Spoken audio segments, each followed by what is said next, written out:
Ever since Thomas Edison invented the light bulb in 1879, people have taken it for granted that when they do this, that's going to happen.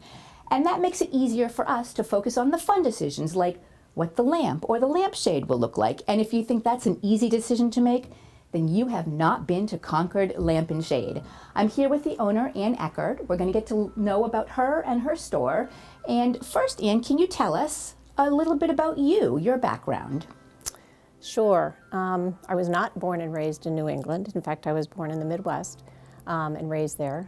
Came out to New England for school, did some graduate work. My background was business. So in fact, I worked for probably more years than I would care to admit in the medical device field. But as I tell people, and it was all New England based, as I tell people, I had gotten fairly quickly high enough in the organization where I found that I was managing people, processes, and budgets, and not being able to do any of the creative things. Sure. So I found myself, as my youngest son was circling out of the house to move on to college, I was toying with what I was going to do when he left. And at the suggestion of a couple of people, I started looking at businesses that I might buy and use some of my business experience in running that. I happened to come upon this one pretty quickly, and probably the thing that was most appealing to this was the opportunity to use some creative energies that I had not been able to use for a long time. Absolutely. And it's been a lot of fun. It's been a big challenge. We've had a lot of, I guess one thing characteristic of me is that I can get bored with things more easily than not. So I like bringing new things in and meeting new people and doing new things and being creative, and we do a lot of that. So how long have you owned the store? I bought the store about 13 and a half years ago. And did you know anything about lights and lamps and shades? I say to people, I was perfectly suited to buy this lamp store with one of two exceptions. I knew nothing about retail. Nothing, except that you picked something out, you went to the counter, you gave them your money, and you walked out the door, and hopefully you were happy. The only thing I knew about lamps and lighting really was that if you turned the switch and it didn't turn on like that one, then hopefully your bulb was dead. I mean, it has just been an unbelievable education for me. So I started at a very low level, and I've had wonderful people, including my customers, teaching me a lot. Well, everywhere I look, I see different kinds of shades, shade sizes, the shapes, and it's fascinating to me because when I was growing up, you had one shade and that was it. But now I see that it makes all the difference. Oh, lighting. I have worked with many decorators, working some with architects and builders and all of that, but principally the interior designers, and they will tell me to a person, the lighting is what can make the difference in a project. If they get the lighting wrong, it really doesn't matter what fabrics, what couches, what's chairs, what's art, whatever. If the lighting is wrong, it's not, there's just something that's off. But I've had many tell me too that it's they know the lighting and the lamps, blah, blah, blah, but the shades can just really give a nice touch to things. And as we go through things, I'll be able to show you some examples of where we've employed different designs, different trims, different fabrics that just make the lamp come to life. Well, that's a perfect segue. Why don't we go take a look at some of the things in your store? Okay.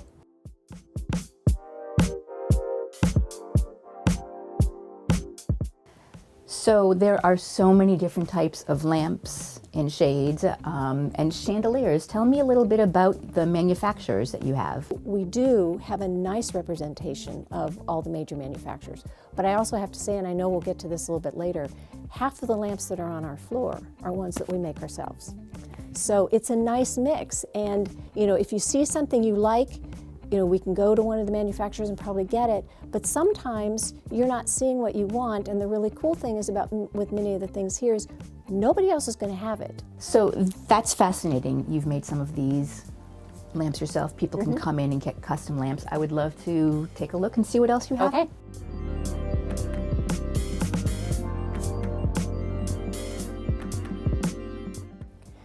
In addition to the major manufacturers, when you sell lighting, you also have to be able to service that lighting. So one of the things that we offer here is a lamp repair business, and that's been the case for over 40 years, and you'd be amazed at how many places no longer provide lamp repair. We have people coming from all over New England to bring their lamps in to be repaired. This is just a small sampling of what came in today. Just today alone? Just today alone. Wow. Yeah, and in fact some of them are already downstairs in our workshop. But we do all of the repairs here on site. The typical turnaround time is a week. Who does the repairs? So we have a service manager who does the repairs on site. Because we have such a high volume, we just let people know that they're going to be done in a week, and if there's a problem, we give them a call, but otherwise they come in. And our repairs include, chandeliers, wall lamps, table lamps, floor lamps. Obviously, people have to take their chandeliers and wall lamps down in order for us to service them. But we do all of those. And the other thing that we do, which is probably we don't see as much now, but at one point in time when there was a lot of transatlantic travel, we had people who either were relocating from Europe or the Far East to the US, or perhaps they'd just been over on a vacation or something and brought something back. And of course it was built to European standards or Southeast Asia standards or whatever, not US standards. So we are fully equipped to convert any of those pieces to US standards. One of the natural outgrowths actually of our lamp repair business is our ability to make lamps. So in fact, we've taken many different objects and made them into lamps. One of the most common would be some sort of ceramic or glass or something like that.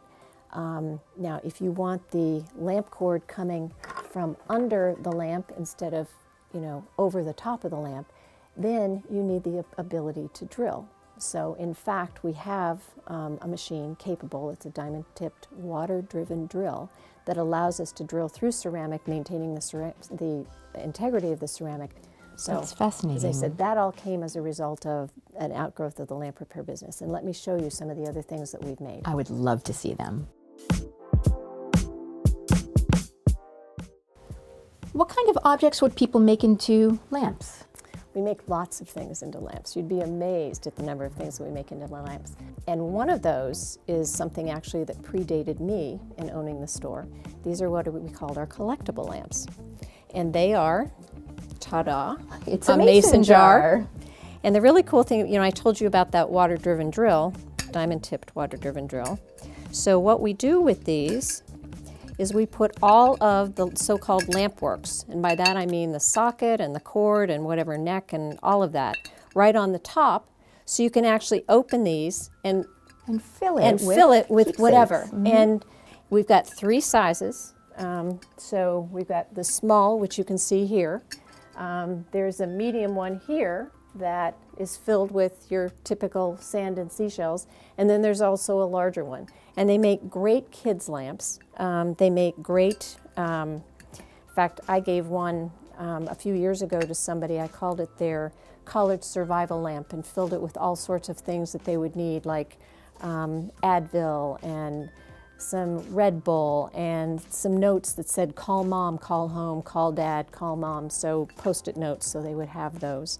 But they've been fun, and even though we've had them for years and years, we still continue to sell a lot of them. One of the other things we've started doing, and this was actually an outgrowth of my own son, who very proudly called me from school when he was a senior and said, Mom, you can make anything into a lamp, can't you? And of course I said, yes, we can. What do you have in mind? Well, I'll share that with you later.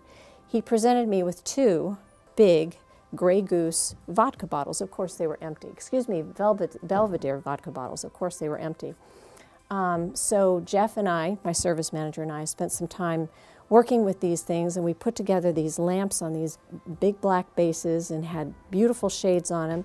He got them as part of his graduation gift. But since then, one of the ones that we seems to be very popular is the Bombay Sapphire. I would say that that's a drink for somebody's favorite drink. But we also do an awful lot of these as commemorative lamps. Great idea. Here's an idea of somebody's champagne bottle. In fact, my son is now married, and we made a lamp for both his bottle of champagne for engagement as well as for the wedding. And we're also able to take the cap, Just notice or the that. cork, I should say, and make a cap, or make the finial out of it, which is just a lot of fun. It's a really cool gift, and it just really is. evokes a lot of memories and a lot of good times. So I would say bottle lamps and the collectibles are two, but the thing that makes probably the easiest to turn into lamps are ceramics. And we have imported ceramics literally from around the world. Here is an example of one of the Vietnamese pieces that we did.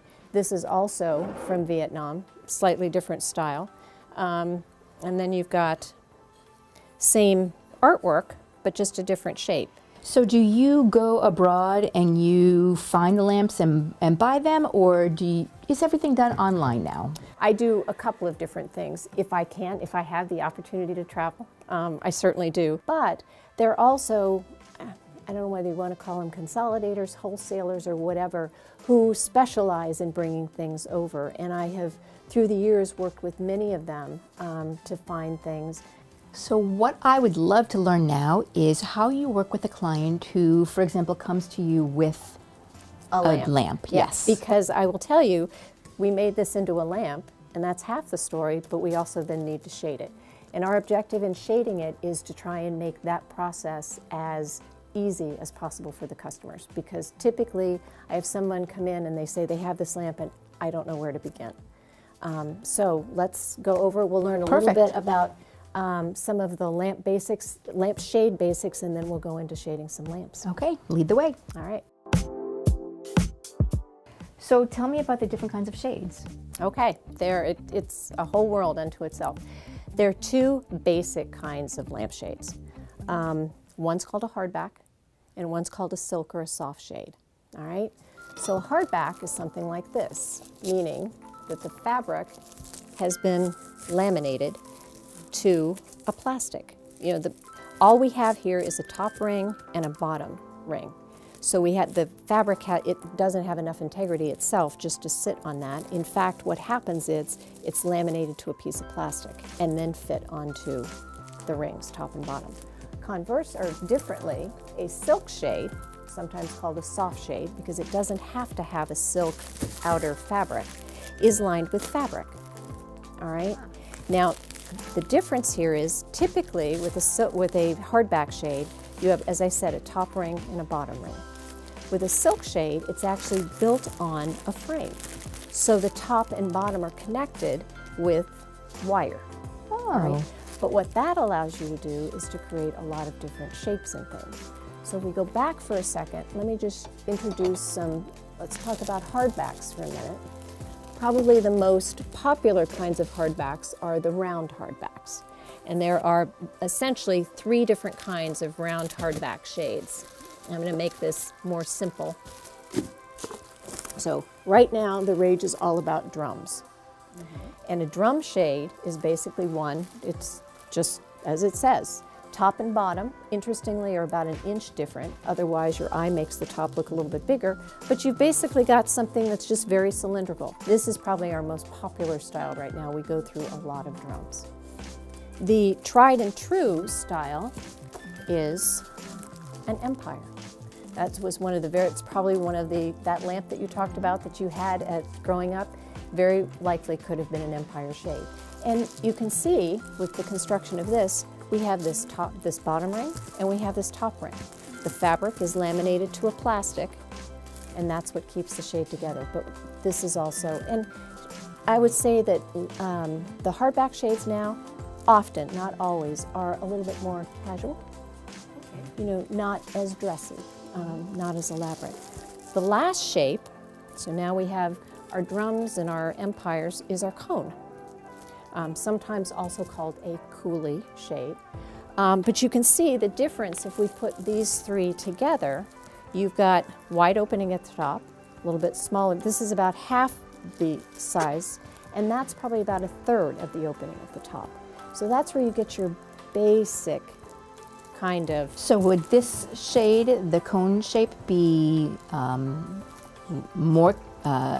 less casual than the other one? Not necessarily. Okay. I mean, a lot of it depends on your fabric. This happens to be a very simple linen, But you can do something like this. You can do paper. You can take this fabric and make it, 100 different colors, as you may have seen throughout the store. I mean, I suspect that every one of our manufacturers probably has somewhere between 100 and 200 different fabrics. So I can take this linen, I can make it more of an open weave linen, more of a closed weave linen. I can make it into, 20 different colors. In addition to just linens, fabrics on these could be chintzes or silks or very open weave linens, or kind of, well, let's just look at some of these. Here's a paper.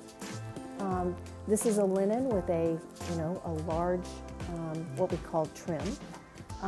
This is kind of a fun, different fabric. This is a hardback. So really, almost anything. Almost anything can be used as a lampshade fabric.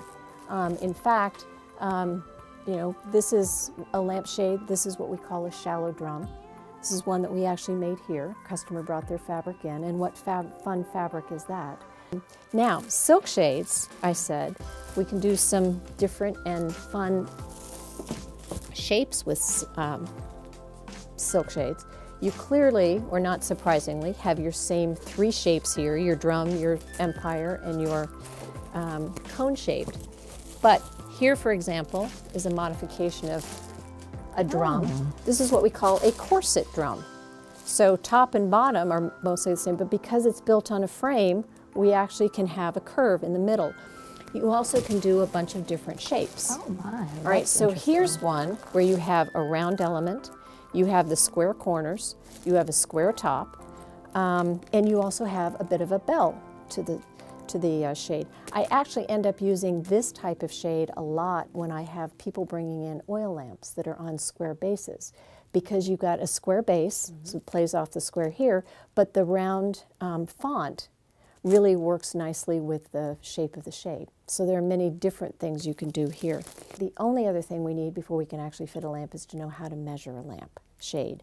I get a lot of inquiries all the time, not only from people locally, but people from around the country wanting us to help them with shades, but I need to know what size the shade is. Then we can actually start having some fun with some lamps. Okay. All right. So there are 3 measurements to a shade that are important in order to understand how to size the shade. So first is the top diameter. So if I take standard round shade, I'm just going to take my ruler and I'm going to say, okay, that's 5 inches. Then I need the bottom diameter. Once again, pretty simple, 14 inches. And then I need what's called this slant height. And once I have those 3 numbers, I can usually figure out often what the shade is. Certainly if it's a hardback shade, because for the most part, they're going to be round. But that's how you're going to measure just a standard round shade. Now, you get a little bit of variation when you get to an oval shade, because now the top is 1 length, but I also need to know what this depth is, top and bottom. So whereas I said often with these kind of even drum-like shades, they're a little smaller, so I'm 11 inches in this direction, or on the top, but I'm 13 inches here. Is the reason why you're measuring it to see if it will fit on a specific? Yes, yes. And also to communicate to me what it is that maybe you're looking for. But armed with those 3 things, understanding the difference between a hardback and a silk, how it's going to fit on the lamp, and then how we might measure a shade, those are pretty much the basics, and now we can start to have some fun with some lamps. Let's do it. Okay. So now that we have some of the lamp basics down, now we can start to have some fun with some lamps. And in fact, I think I hear, and here comes Barbara. We just put a lamp together for her, and I'm assuming you want a shade. I'm here to see it. Okay. Thank you. This is great timing. Great. Oh, it's beautiful. It's exactly what I envisioned. So this is one of the bottle lamps that I was telling you. That's a big bottle. Yeah, it's very unusual, very unique. So things that I would take into consideration are the height and kind of the shape of the lamp, what the base is, what the coloration is. So what I typically do will be to give you some options for what we might do. Now this is also, as you specified, this is a 3-way socket, so we're going to make sure that we put a 3-way bulb in the 3-way socket. Okay. So let's put a bulb in, because we always want to see what they look like illuminated. But yeah, this lamp turned out Beautiful. very nice. It is beautiful. Gorgeous. Okay, so the drum is probably one of our more popular styles right now. And you might like it, you might not like it. So let's just try that and a couple of other things too. But there we go with, now I've chosen black just because we're a little bit darker here, but we don't have to do black. But that's what your drum is going to look like. Okay. All right? Yep. Now, another option for this lamp is going to be, just once again, moving toward black, is your very basic Empire shade. Okay. And that somewhat, you know, follows the shape of the lamp from smaller to larger. I noticed the drum lamp shade lets through more light. A little bit more light. It's not opaque. It's made of a fabric instead of paper. This one's made of a paper. And the paper's opaque. Now the light bulb still produces the same amount of light, but now it becomes directional. It's either up or it's down, but it's not through. So it will cut down on your ambient light, but it actually is better for your task lighting because it's reflecting off the side. You're not losing it off the side, so you're actually getting more light coming down. So that's another option. Do you also need to take into consideration what room the lamp is going in? Absolutely, absolutely. And what the color scheme is in the room. And very often we will have people who will bring fabric samples in or paint colors in so that we can make sure that the shades will work with everything else that's going on. Since I knew you were coming in, I also spent a little bit of time on this before you came in. And there's another shade that I think you might really like. Takes into consideration, it pulls this square base in instead of just following the lines of the lamp. And it's not black. Okay. But I thought this could look pretty cool. Because it's picking out it's a very warm color. It's pulling out some of the colors in the label on the lamp, and it's following those. It doesn't the drown square out the bottle like the other ones. I think drown out the bottle a little bit. Okay. You're right. This sort of Okay. brings out the bottle. It brings more attention to the bottle, which is what the shade is supposed to do. Okay. So now what we need to do is find the right size harp for that shade. And where we want the bottom of the shade to sit is along here, which is what we call the neck. We want all of the lamp itself to show. We don't want any of the lamp works to show. And sometimes I get this right on the first attempt, and sometimes I have to play a little bit. So let's see how it goes.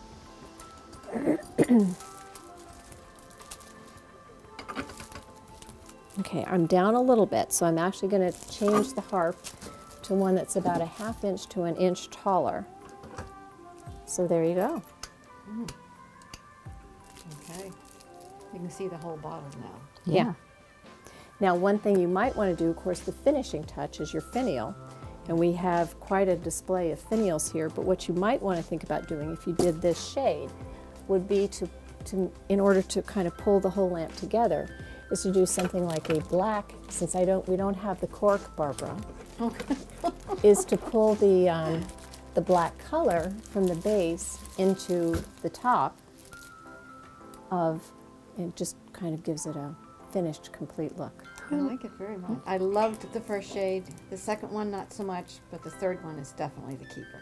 This looks beautiful. It looks That beautiful. Perfect. I like that. Well, it makes the lamp pop. Yeah. Thanks, Anne. That was fabulous. Thank you so much for putting this together for me. It's perfect. All right, Barbara. Okay. We're all set. So let me just I'm going to take the shade off because it's easier and safer for the shade in transit. Okay. For you to take that. There's your shade. Alrighty. I'm excited to get this home and show everyone. I'm Exactly. sure. And here's your lamp. And take it and enjoy. Thank And you so much. Thank you. Thank you for letting us see how the fitting of lampshades work. It's been a pleasure. Thank you so much. Thanks, Barbara. Take care.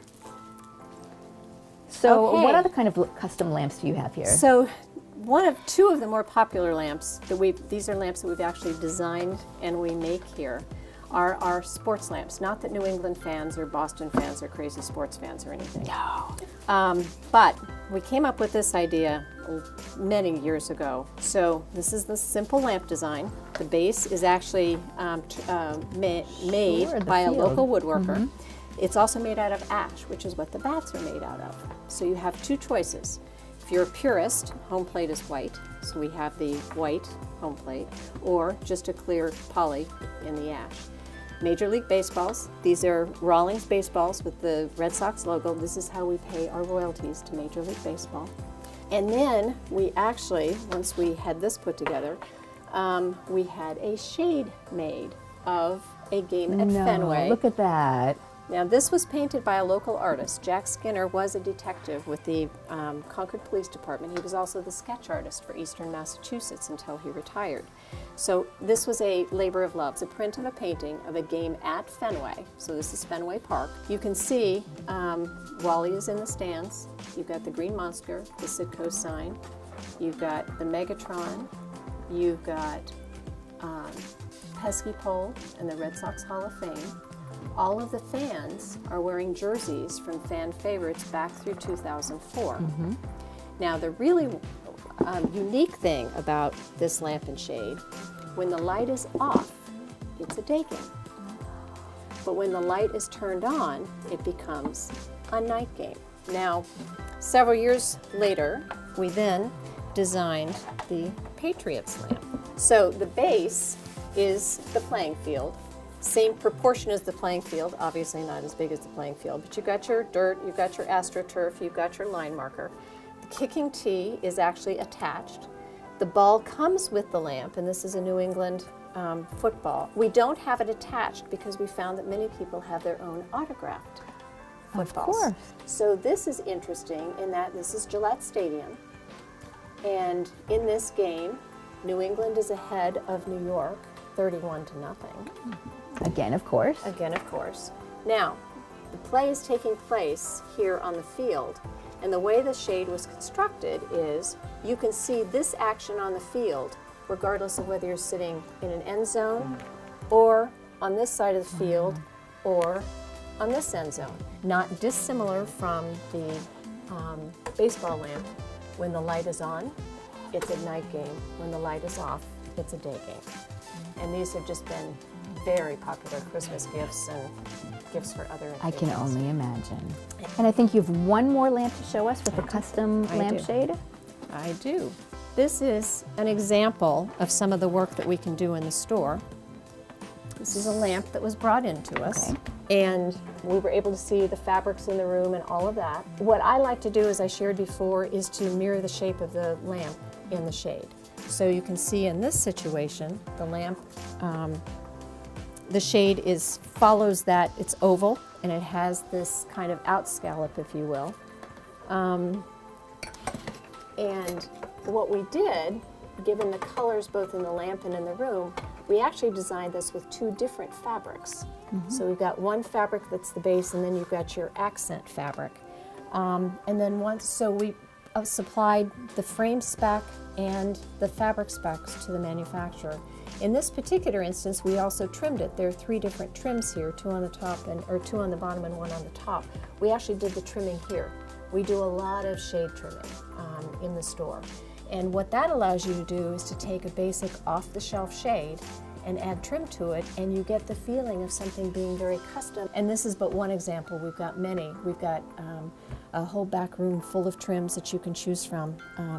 We do all this work here. Well, Anne, I want to thank you so much. This has been fascinating. I have learned so much. I had no idea that there was so much involved in fitting your lamp.